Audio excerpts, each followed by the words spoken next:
Meta's stock just popped 9% in a single day. That's huge for a company worth almost $1 trillion. But here's the twist nobody predicted. They announced it not because of profits or new products, but because they are selling off excess AI computing power. Meta built massive GPU data centers for their own AI models. They massively over-provisioned. Now they're making money by renting all that spare capacity to other companies. When Mark Zuckerberg dropped this news, Wall Street went nuts. For years, Meta's been hemorrhaging billions of dollars on the AI race. They spent tens of billions on chips and infrastructure while everyone else raced ahead. Investors were brutal. The cash burn looked endless. Then Zuckerberg signaled a way to actually make that money back. Suddenly, all those GPU investments don't look like a sinkhole anymore. They look like a revenue-generating machine. But here's what makes this even bigger. This isn't just Meta salvaging a bad bet. This is a seismic change in how AI infrastructure works. The race to build bigger models is cooling. Companies overbuilt. Now they are realizing they can flip that excess into a new profit center. And here's where it gets interesting. Nobody predicted Meta would be the one to crack this first. Rewind 3 years. The AI explosion happened. OpenAI dropped ChatGPT, and suddenly every single company with a data center was panicking. Google built Gemini. Microsoft threw billions at Anthropic and OpenAI. Apple, Amazon, everyone scrambled to prove they weren't getting left behind.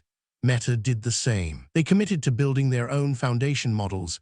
That's the fancy term for building base layer AI from scratch instead of buying models from OpenAI. So they started ordering GPUs at massive scale. Nvidia H100s, H200s, everything the company could make. They built data centers to house them. We are talking hundreds of thousands of chips worth hundreds of millions of dollars. But here's the thing about the AI race nobody fully articulated. Companies massively overestimated demand. They built for a future that moved slower than expected. Not every company needs a custom AI model. Some teams just need inference, not training. They don't need Nvidia's cutting-edge gear. Meta found themselves in this weird spot. They'd committed to building their own models, which meant massive capacity. But they didn't actually need all of it for their own workloads. The excess just sat there, expensive, underutilized, costing money every month. This is where the real story starts. What do you do with billions of dollars of idle hardware? So how does Meta's compute rental model actually work?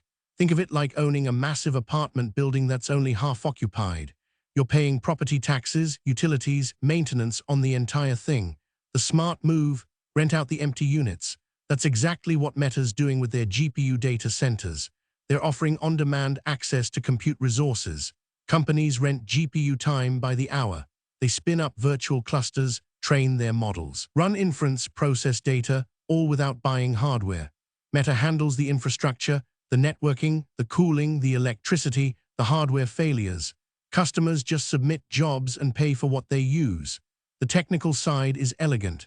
Meta's data centers have thousands of high-end Nvidia GPUs networked with custom interconnects.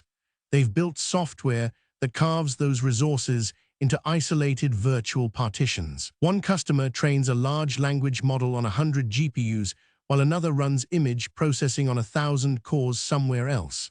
The software ensures nobody steals bandwidth from anyone else. Pricing is the question everyone's asking. Meta hasn't disclosed exact rates yet, but expectations are they'll undercut AWS and Google Cloud.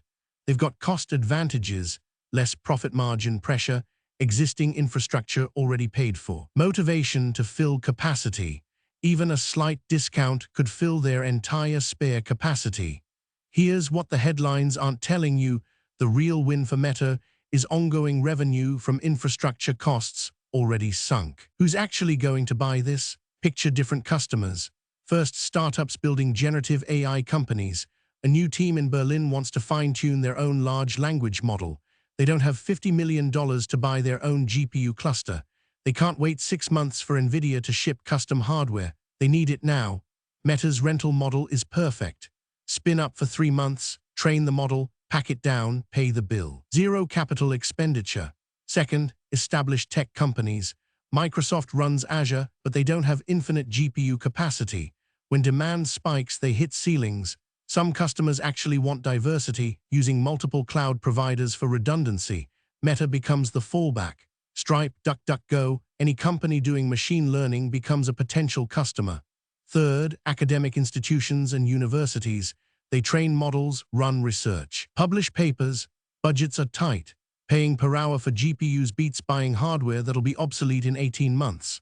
Fourth, enterprise AI teams inside Fortune 500 companies. Ford, Nestle, any established firm experimenting with generative AI. They don't want to manage data center operations. They just want algorithms trained. Meta's abstraction solves that problem. The sales pitch practically writes itself. Existing customer success teams at direct relationships with thousands of potential enterprise buyers.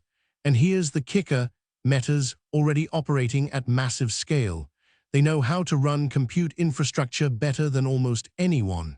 That expertise translates into reliability customers actually want. How does Meta's offer stack up against the giants? AWS has been renting compute for nearly 2 decades. They've built Amazon Web Services to be bulletproof, redundancy across multiple regions, 99.99% uptime, every integration you could dream of. Microsoft Azure has the Office advantage. Companies already using Teams and Excel can seamlessly spin up Azure Compute. Google Cloud has the AI credentials. TensorFlow originated at Google. Their compute infrastructure literally runs the AI research their own engineers pioneered. Meta's starting from behind in one way, they don't have ecosystem lock-in. But they've got advantages too. First, price. Meta can afford to operate at lower margins while building market share. Second, scale. They're already running compute that rivals these competitors. Third, openness. Meta's aligned with the open-source AI movement. They released Llama freely. Companies betting on open-source infrastructure might prefer a provider living in that world. Fourth, expertise. Meta's infrastructure team is world-class. The real play here is specialized differentiation. Meta's not trying to be an all-in-one cloud provider like AWS. They're specializing in AI compute, that specific pain point. Companies caring about GPU availability and AI expertise might choose Meta over generalist cloud providers. But here's what most coverage gets wrong. Meta's pricing announcement will determine everything. If they undercut AWS by 15%, they'll own that market segment. If they are only 2% cheaper, most customers stick with their existing vendor. That single number matters more than the entire technical story. This move signals something massive about the entire AI infrastructure landscape. For the past 3 years, the conversation was all about scarcity. Nvidia can't make GPUs fast enough. Everyone's scrambling for chips. Companies are queuing for compute capacity, but Meta's move suggests that's changing. The race to build bigger data centers is cooling. The panic over GPU shortages is easing. Think about what this means: overcapacity. Multiple companies overbought. They made bets thinking growth would accelerate faster than it actually is. Now they are sitting on expensive hardware. Meta's intelligent enough to flip that into revenue. Expect other AI companies to follow. If OpenAI or Anthropic built excess capacity, they might start renting it out. Google might expand its AI offerings more aggressively. The bigger implication: the barrier to entry for AI just dropped dramatically. You don't need $100 million to train a serious model anymore. You don't need your own data center. You rent what you need and pay only for what you use. This is democratizing. Smaller teams can now compete with larger ones on compute resources. That breeds innovation. There's also a competitive angle. If Meta's renting at good prices, startups building ChatGPT competitors become more viable. A startup building an AI alternative can rent Meta's infrastructure to do it. Meta's effectively funding their own competition. That might sound odd, but the revenue and market share Meta gains probably outweighs that risk. And this is what nobody predicted: how the infrastructure market was about to flip. So if you're running a company and you're curious about this, what should you do? First, evaluate your compute needs honestly. How much GPU capacity do you actually need right now? Is it consistent or does it spike seasonally? Variable workloads favor cloud rental. Consistent heavy workloads might justify owning hardware. Be honest about your capacity planning. Second, run a test. Don't switch all your infrastructure overnight. Rent a small cluster from Meta for a 1-month trial. Train a model. Run your typical inference workloads. Measure latency, throughput, and cost. Compare it directly to your current provider. Real data beats speculation every time. Third, think about multi-cloud strategy. Most enterprise teams now spread workloads across AWS, Azure, and Google Cloud for redundancy. Meta becomes option 4. Spreading load across providers hedges against any single provider's outages. If Meta's 9% cheaper and has decent uptime, many teams will use them. Fourth, watch the pricing announcement closely. When Meta publishes official rates, the entire industry will change. That's when you'll know if this is actually disruptive or just a marginal option. Fifth, consider the talent angle. If you've got in-house DevOps engineers who understand Meta's infrastructure, that's an advantage. But if you're switching cloud providers just for slightly cheaper compute, you're doing it for the wrong reasons. Integration costs and learning curves are real. The part most people overlook entirely is timing. Meta's announcing this right as the market softens. They're not capitalizing on scarcity, they're adapting to abundance. That's a smart strategic move. Here's what all of this means for you. The AI infrastructure market is shifting from scarcity to abundance. That's good news if you're building AI products. Costs will drop, availability will increase, and companies like Meta are betting billions that renting compute is the future. The 9% stock jump wasn't just about one quarter's revenue. It was investors realizing Meta's billions in GPU spending might finally pay off in a meaningful way. For the broader ecosystem, this matters enormously. When infrastructure becomes commoditized and cheap, the competition moves up the stack. It's not about who can afford the biggest GPU cluster anymore.